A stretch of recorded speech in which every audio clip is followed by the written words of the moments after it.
Hallo zusammen, wir stricken heute mit euch diesen Hausschuh oder diese Socken, je nachdem. So schauen diese aus. Die kann man ein bisschen länger tragen oder aber auch kürzer. So mit einem schönen Muster. Ich wünsche euch viel Spaß beim Stricken. Für diese Hausschuhe verwende ich die Wolle von der Firma Relane, flotte Socke. Lauflinie haben wir da 150 Gramm, 375 Meter. Und das ist der Bestand. Zum Stricken verwende ich die Rundstricknadeln in der Stärke ca. 2,75 bis maximal 3 mm. So, ich habe für Größe 37 60 Gramm Wolle gebraucht. Da habe ich ausgerechnet ungefähr, wie viel Gramm Wolle man für die Socken braucht. Ich würde aber etwas mehr kaufen, wenn man die Hausschuhe etwas breiter strickt. Also bei mir sind die Hausschuhe recht schmal gestrickt. Also es sind nur ungefähr die Angaben, dass man sich ein bisschen orientieren kann. Ich würde aber eher ein bisschen mehr Wolle kaufen. Das ist der Anschlag. Für alle Größen habe ich ausgerechnet 37, ca. 46 Maschen, 38 und so weiter bis Größe 44. Und wir schlagen die Maschen so an, wie ihr einfach gewohnt seid. Also ich habe jetzt die kleine Größe. Ich schlage jetzt 46 Maschen an. Ich schlage die Maschen so an, wie ihr gewohnt seid.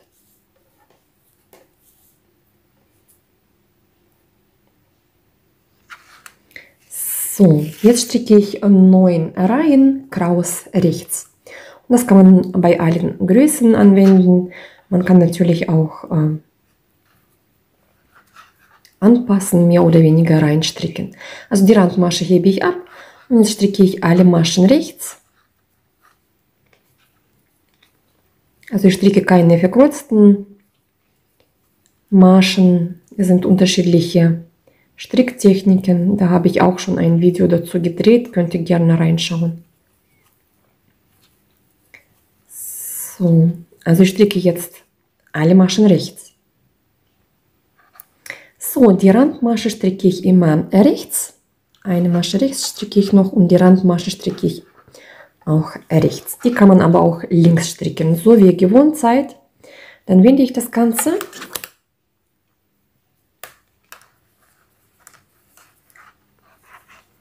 So, weil ich die letzte Masche rechts stricke, hebe ich das Ganze so ab, die Randmasche. Ich lege den Faden nach vorne und hebe dann meine Randmasche ab. Und jetzt stricke ich zweite Reihe, auch wiederum alle Maschen rechts.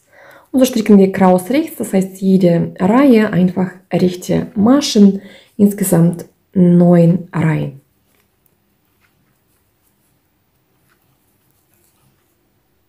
So, 9 Reihen kraus rechts habe ich jetzt gestrickt und wir sehen auf der Seite 5 Rippen. Jetzt machen wir Folgendes, jetzt stricken wir 8 Reihen. Das ist bei uns dann die rechte Seite. Also ich stricke jetzt rechte Maschen.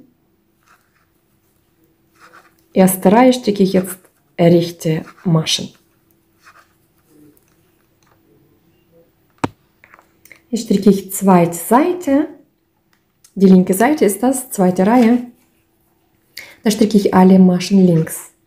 Also die Randmasche hebe ich ab und stricke ich alle Maschen links.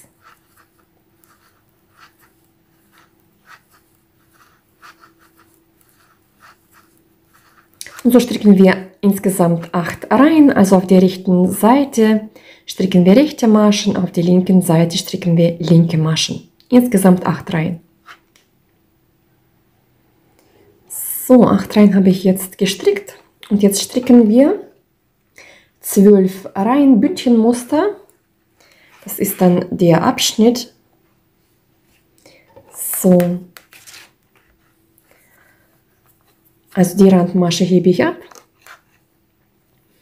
Dann stricke ich eine Masche rechts, eine Masche links. Eine Masche rechts, eine Masche links und so weiter. Eine Masche rechts, eine Masche links Und die Rückreihe stricken wir auch alles nach Muster, auch jeweils eine Masche rechts, eine Masche links. Und da stricken wir insgesamt 12 Reihen. So, die Anzahl an Reihen bei diesem Stück Bündchenmuster, da kann man zum Beispiel ab 40 14 Reihen stricken und ab 43 kann man 16 Reihen stricken. Das kann man aber ansonsten auch individuell anpassen. Man kann auch jede 2 Größen, zum Beispiel 2 Reihen dazu stricken. Ab 39 kann man auch schon 14 Reihen stricken, ab 41 16 und hier kann man 18 zum Beispiel stricken, je nachdem. Ungefähr die Verteilung. Also ich habe jetzt Bündchenmuster gestrickt und ich habe insgesamt die Höhe ungefähr bei mir 10 cm. So, jetzt teilen wir die Maschen auf in 3 Teile. Und zwar, ich habe hier in die Mitte 14 Maschen und auf den Seiten 16 Maschen. Und da setze ich mir die Markierung, also bei 16 Maschen, also 16, 14, 16. Und zwar, wir haben Folgendes, wir haben ja hier unsere Aufteilung. Also ich habe 46 Maschen angeschlagen. Und bei mir ist die Aufteilung 16, 14, 16. Dabei die Größe ist genau gleich. Dann habe ich die 39, da kann man zum Beispiel Folgendes machen. Da haben wir 2 Maschen mehr, man kann in die Mitte 14 Maschen lassen. Dann haben wir auf den Seiten 17, 17. Bei der Größe 40, da kann man zum Beispiel 16 Maschen in die Mitte nehmen, den Rest auf die Seiten. Bei 52 nehmen wir dann 18 Maschen in der Mitte und bei 44 würde ich höchstens 20 Maschen in der Mitte und den Rest auf die Seiten verteilen. So in etwa kann man das aufteilen, man kann aber auch bei 44 18 Maschen nehmen, je nachdem einfach selber ein bisschen einfach schauen, wie es am besten ausschaut und wie breit soll die Mitte sein.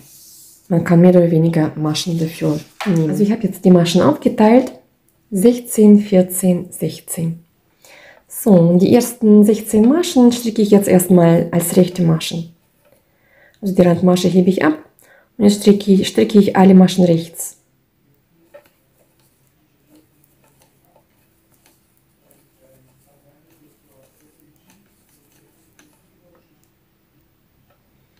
So, jetzt stricke ich das Muster bei 14 Maschen. Schaut so aus.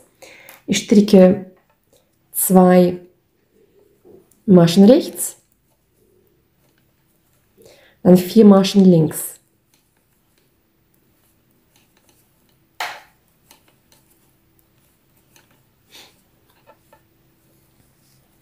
Zwei Maschen rechts, 4 Maschen links.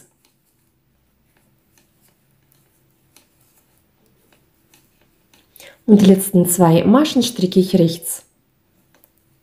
Und das mittlere Stück stricken wir jetzt, das ist unser Vorderteil hier mit dem Muster, das stricken wir jetzt in der Breite weiter. Wenn man mehr Maschen hat als 14, machen folgendermaßen.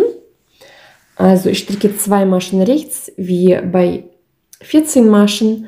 Und dieses Stück passe ich an, das sind die linken Maschen. Also bei mir, ich stricke 4 linke Maschen.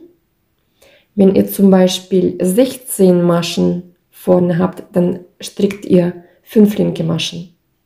Bei 18 6 linke Maschen, genau. Und bei 20 Maschen dann 7 linke Maschen. Die Mitte bleibt gleich. Ich stricke dann auch 2 Maschen rechts. Und dann hier wiederum die linken Maschen, genauso wie auf der Seite. Die Anzahl anpassen und 2 rechten Maschen, die bleiben dann genauso. Also nochmal, ich habe hier 2 Maschen, Moment, ich muss erstmal schauen, wo ich bin. Also ich habe 2 Maschen rechts gestrickt, 4 Maschen links, 2 mittlere Maschen rechts, die bleiben. Dann 4 Maschen links und 2 letzten Maschen rechts. So, diese linke Maschen, 4 Stück, die Anzahl passt ihr an. Es können 5, 6 oder 7 Maschen sein. Die restlichen halt sind jeweils 2 rechte und 2 rechte. So, jetzt wende ich das Ganze. Diese letzte Masche, die stricke ich immer rechts, man kann die aber auch links stricken. So wie ihr gewohnt seid, immer am Ende der Reihe. So macht ihr das auch. Wie gesagt, man kann auch eine linke Masche stricken. So, ich habe jetzt das Ganze gewendet und jetzt die Randmasche hebe ich ab. Weil ich die letzte Masche rechts stricke, lege ich den Faden vor der Arbeit und hebe dann die Masche ab. Und jetzt stricke ich alles nach Muster. Eine Masche links, dann habe ich 4 Maschen rechts, 2 Maschen links, 4 Maschen rechts. Also alles nach Muster stricken. Und jetzt stricke ich 2 Maschen links. Da stricke ich die Masche links, man kann die aber auch rechts stricken. Ich stricke die rechts, weil ich gewohnt bin. So. Jetzt wende ich alles. So, jetzt stricken wir auf die rechten Seite. Die Randmasche hebe ich ab. Faden lege ich nach vorne. So hebe ich die Masche ab. Jetzt stricke ich eine Masche rechts. Jetzt stricke ich 4 Maschen links.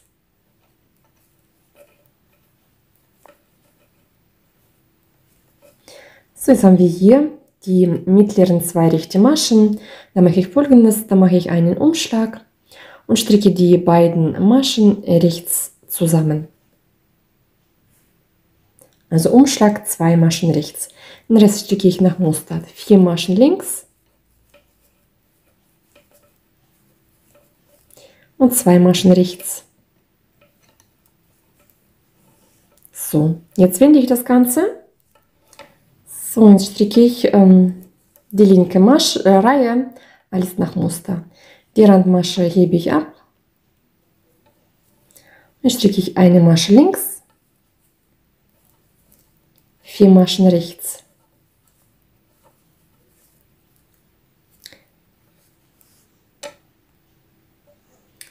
So, jetzt haben wir die mittleren 2 Maschen, die sind bei uns auf der rechten Seite, sind das rechte Maschen.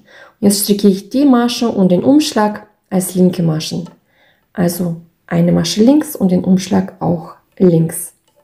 Den Rest nach Muster 1, 2, 4 Maschen rechts und 2 Maschen links oder die letzte stricke ich rechts. Also je nachdem, so wie ihr gewohnt seid. Entweder rechts oder links stricken. Jetzt wende ich das Ganze. So, jetzt bin ich auf der rechten Seite. Die Randmasche hebe ich ab. Jetzt stricke ich eine Masche rechts. 4 Maschen links. So, jetzt schauen wir uns diese mittleren 2 rechte Maschen. Wir haben in der Vorreihe den Umschlag auf der Seite gestrickt. Jetzt stricken wir den Umschlag auf der anderen Seite. Das heißt, wir stricken die Umschläge immer versetzt. Also deswegen stricke ich jetzt erst 2 Maschen rechts zusammen und jetzt einen Umschlag. Davor haben wir das andersrum gemacht. Und jetzt stricke ich alles nach Muster, 4 Maschen links.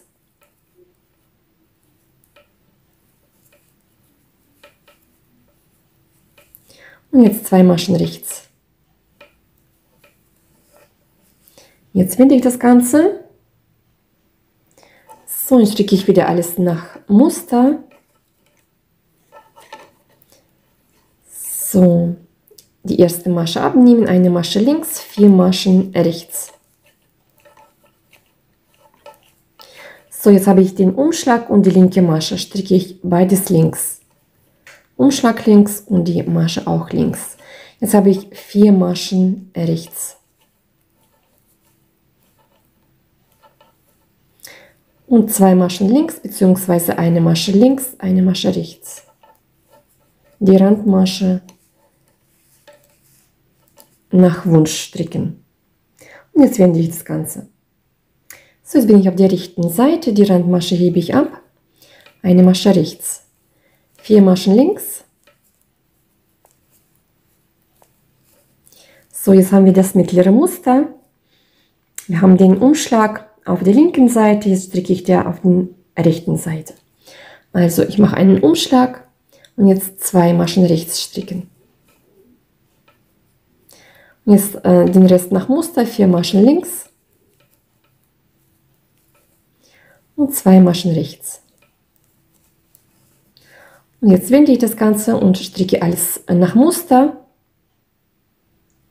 Also die linke Seite habe ich bereits gestrickt. Und jetzt schauen wir nochmal die rechte Seite an. Also wir sehen, bei uns sind die Umschläge immer versetzt. So, dann stricken wir noch eine Reihe Muster, eine Masche rechts, 4 Maschen links.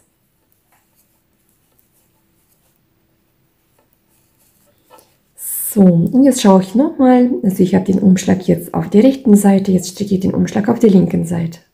Ich stiche hier ein, stricke 2 Maschen rechts und einen Umschlag. Und jetzt 4 Maschen links. Eine Masche rechts und die letzte Masche stricke ich auch rechts. Und auf diese Weise stricken wir das mittlere Teil dann weiter. Also so schaut es dann aus.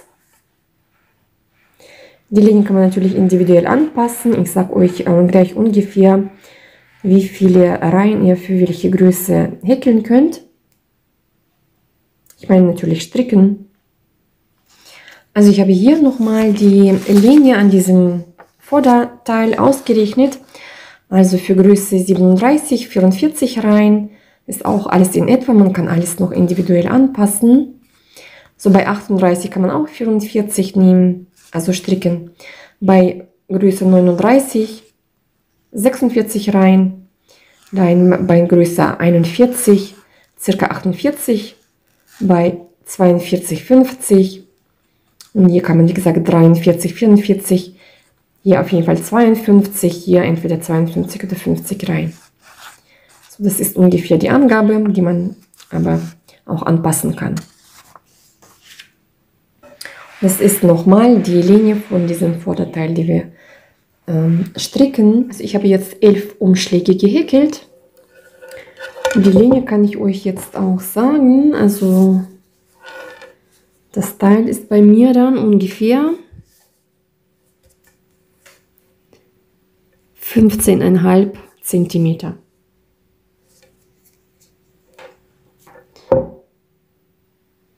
So, jetzt mache ich Folgendes. Ich stricke jetzt noch 2 Reihen hier und stricke hier einmal die Maschenabnahme, damit hier ein bisschen abgerundet wird. So, und zwar die Randmasche hebe ich ab. Jetzt stricke ich die rechte und die linke Maschen rechts zusammen.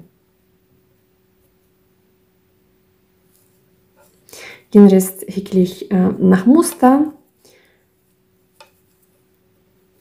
Die linken Maschen, die mittleren Maschen, wo wir das Muster haben, die stricke ich rechts, also 2 Maschen rechts.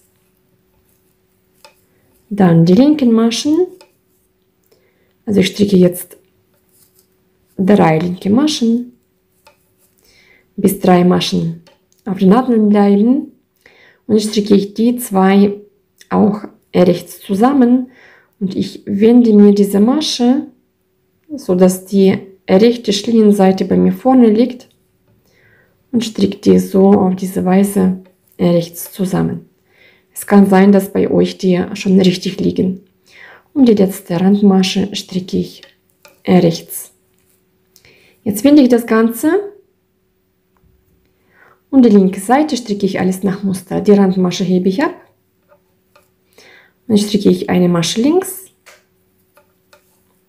Jetzt habe ich die rechten Maschen. Ich habe 3 rechte Maschen, je nachdem welche Größe ihr habt. So, jetzt die mittleren Maschen stricke ich links, 2 Maschen links, die restlichen rechts. Und am Ende der Reihe haben wir eine linke Masche und die Randmasche stricke ich rechts. So, jetzt haben wir soweit das Stück fertig. So, jetzt mache ich Folgendes. Ich nehme hier am Rand, wir haben ja hier unten die Maschen, jetzt nehme ich hier am Rand die Maschen auf.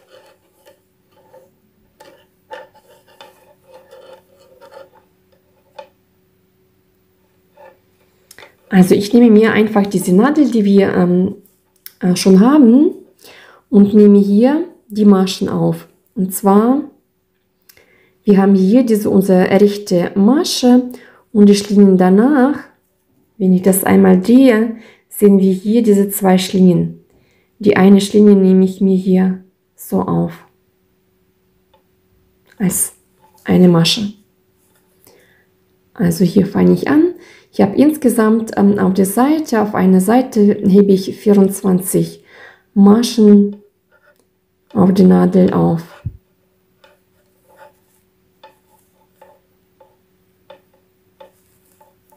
So schaut es dann aus. So, jetzt habe ich die Maschen aufgenommen. Jetzt sind wir hier. Jetzt habe ich hier auch oben meinen Faden. Und jetzt stricke ich hier alle Maschen rechts.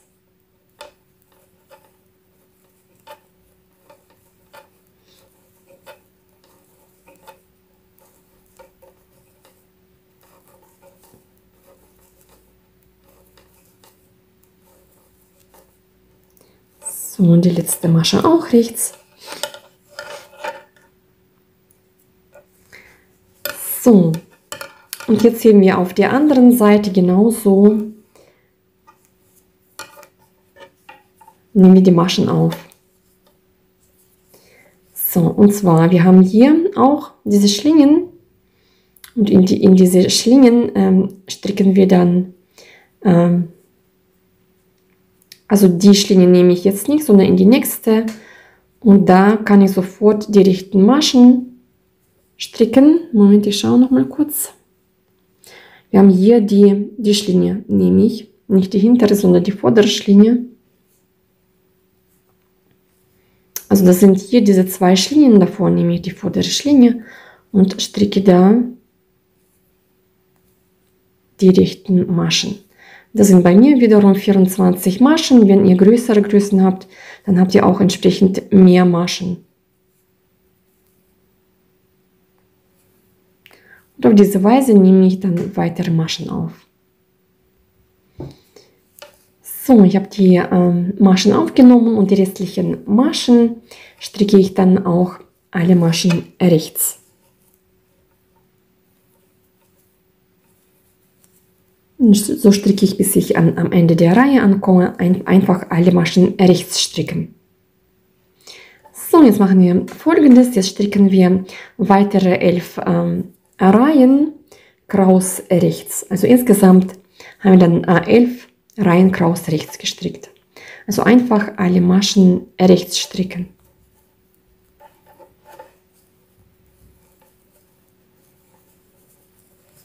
Wir stricken praktisch jetzt diesen Abschnitt, also hier, das ist der Streifen, bis wir praktisch 1, 2, 3, 4, 5, 6 solche Rippen entstanden sind.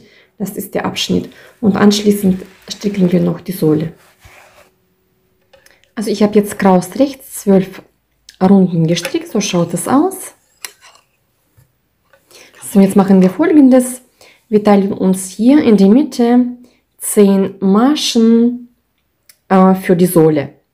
Und zwar, ich habe jetzt folgende Aufteilung. Ich habe auf der Seite 40 Maschen, in der Mitte 10 Maschen und auf der anderen Seite habe ich auch 40 Maschen. Die Anzahl an Maschen kann bei euch unterschiedlich sein. Für die Mitte lässt ihr 10 Maschen, auf den Seiten die restlichen aufteilen. Man kann bis Größe 40 für die Sohle 10 Maschen verwenden und ab 41 bis 44 kann man 12 Maschen für die Mitte nehmen. So, also ich fange jetzt an der Seite wieder an zu stricken, da wo der Faden ist, und stricke erstmal alle Maschen rechts bis zur Markierung.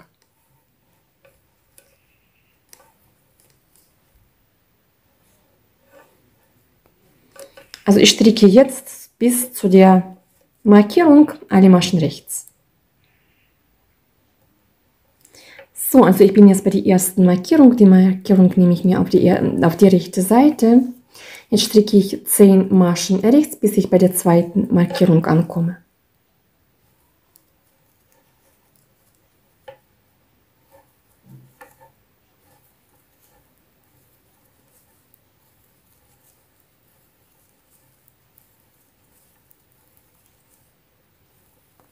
So, das ist die 9. Masche, die 10. und die 11. Maschen, die stricke ich rechts zusammen. Also ich stricke von hinten, so stiche ich ein und stricke beide Maschen rechts zusammen. So, jetzt wende ich das Ganze.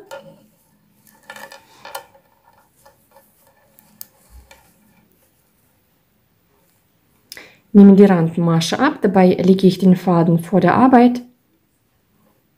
So, abnehmen, jetzt stricke ich weitere Maschen rechts.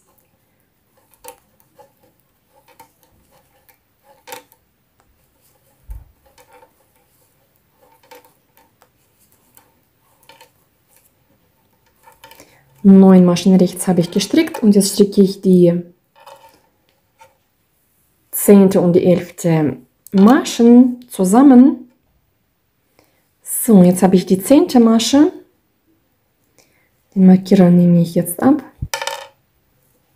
So, die 10. und die 11. Masche stricke ich beide rechts zusammen. Und jetzt wende ich wieder. So, und das Ganze wiederholen wir. Die Randmasche hebe ich ab. Hebe die erste Masche ab.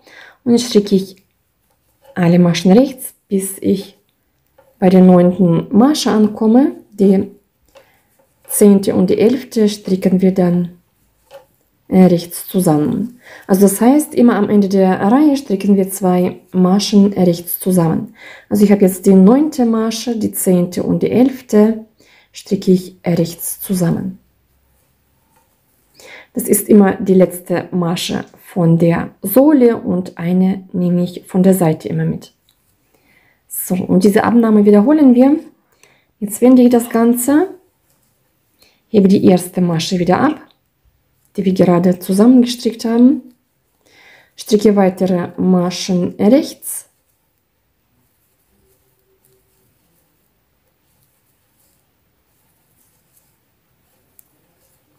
man kann jetzt gut sehen, wo man die Maschenabnahme stricken muss. Das ist die 9. Masche, das ist dann die 10. und die 11., weil da der Abstand ist.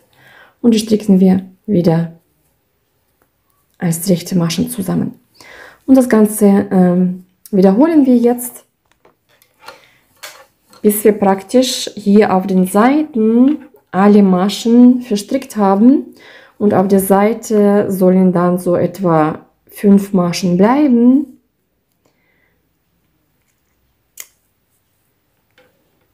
Genau, wenn man 12 Maschen in der Mitte hat, dann sollen hier 6 Maschen bleiben. So, wie gesagt, wir stricken jetzt die Maschenabnahme weiter, bis alle Seitenmaschen verstrickt sind. Also wie bis jetzt, die erste Masche abheben, weitere Maschen rechts stricken und die letzten 2 Maschen rechts zusammenstricken. So, das ist die 10. Masche und ich hole dann die 11. Masche und stricke beide rechts zusammen. Das Ganze schaut dann so aus. Also wir stricken hier die Sohle, beide Seiten zusammen. Das ist dann praktisch diese Seiten, die entstehen. Und dann stricken wir weiter, bis wir hier an der Ferse ankommen.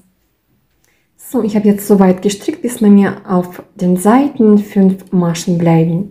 Und jetzt machen wir die Maschenabnahme für die Ferse. Die Ferse wird etwas abgerundet. Also ich nehme die Randmasche ab. Und jetzt stricke ich die nächsten 2 Maschen rechts zusammen.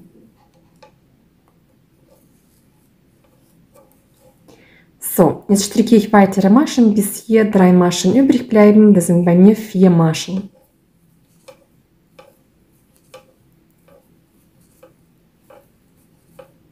So, das sind die 3 Maschen. Die ersten 2 stricke ich rechts zusammen. Und die 10. und die 11. Maschen sind das, stricke ich wie gewohnt auch 2 Maschen rechts zusammen. Jetzt wende ich das Ganze und stricke alles nach Muster ohne Maschenabnahme. Die linke Seite stricke ich ohne Maschenabnahme. Also die Randmasche hebe ich ab und stricke alle Maschen rechts.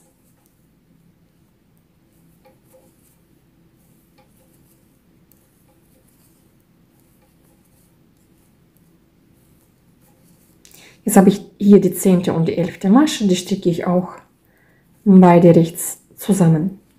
Jetzt wende ich und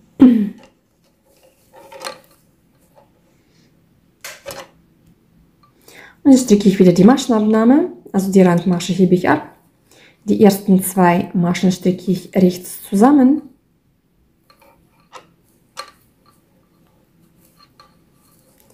Dann stricke ich 2 Maschen rechts. Die mittleren Maschen stricke ich rechts. So, die nächsten 2 Maschen rechts zusammen. Und die 10. und die 11. Maschen stricke ich auch wiederum rechts zusammen. Jetzt wende ich und stricke alle Maschen rechts nach Muster. Also die linke Seite stricke ich alle Maschen als rechte Maschen ohne Maschenabnahme.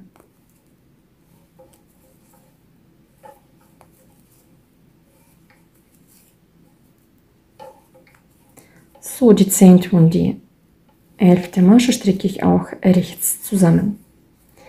Jetzt wende ich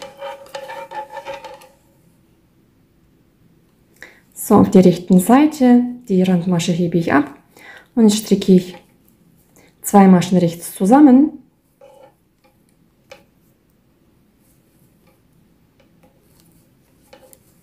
So, jetzt die nächsten 2 Maschen rechts zusammen.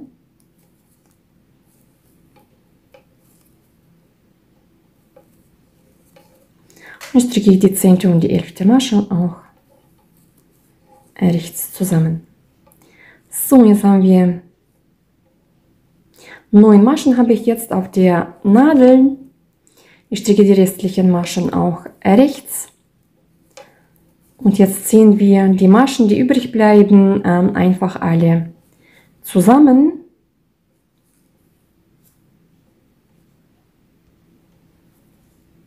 Obwohl, ich mache noch Folgendes, ich stricke noch eine Reihe, damit wir ein paar Maschen weniger haben.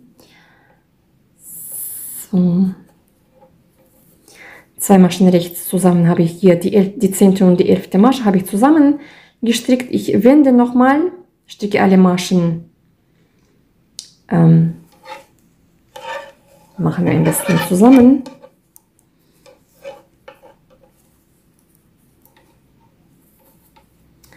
So, also die Masche hebe ich ab.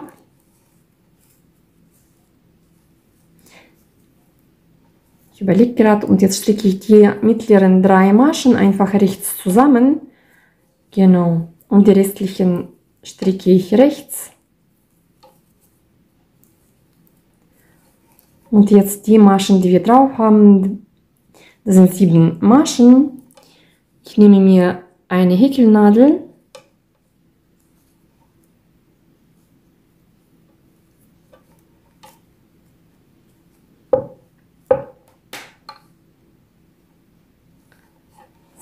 So. Und jetzt kann ich den Faden durch alle Schlingen durchziehen.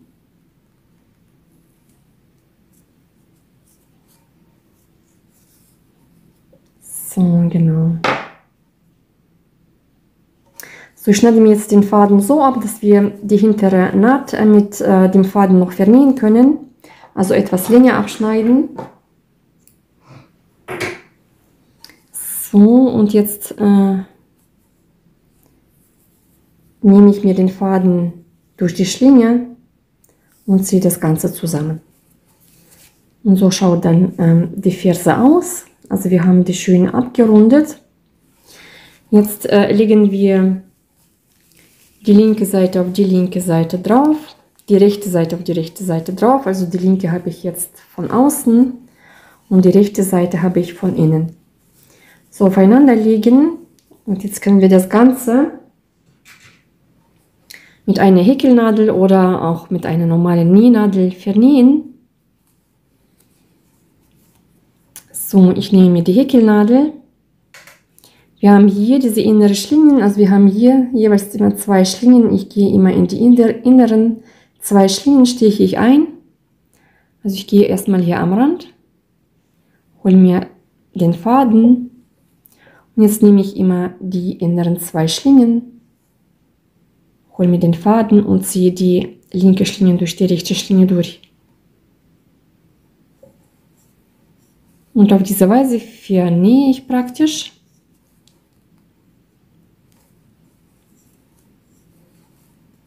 Bis ich hier oben ankomme.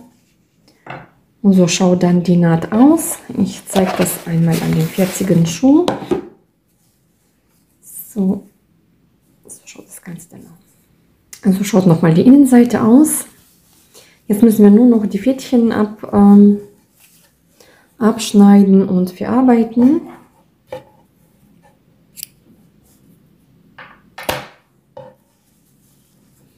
Also ich habe hier 2 Fädchen.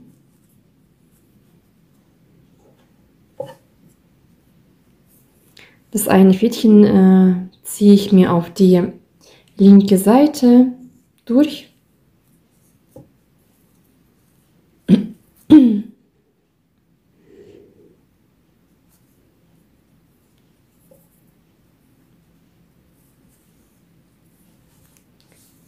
So, ich ziehe bei die Fädchen etwas nach unten, also etwas tiefer, dass die nicht ganz am Rand sind. Und jetzt kann ich das Ganze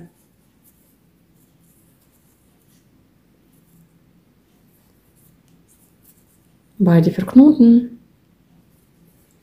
Und jetzt ziehe ich die auch wiederum noch mehr nach unten.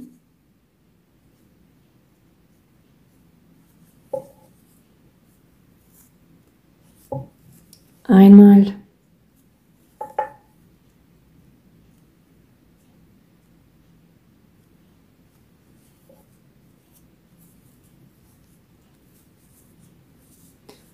So, hier kann man, wenn man will, nochmal einen Knoten binden und dann abschneiden.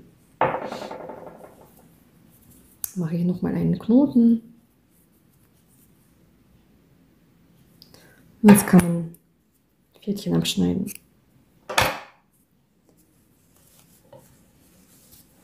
So schaut das Ganze aus.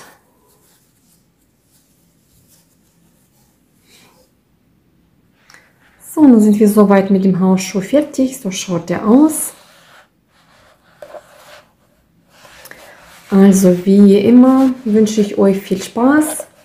Macht mit, probiert aus, abonniert meinen Kanal, würde mich sehr freuen. Schreibt mir auch gerne eure Kommentare oder Wünsche und bis zum nächsten Mal.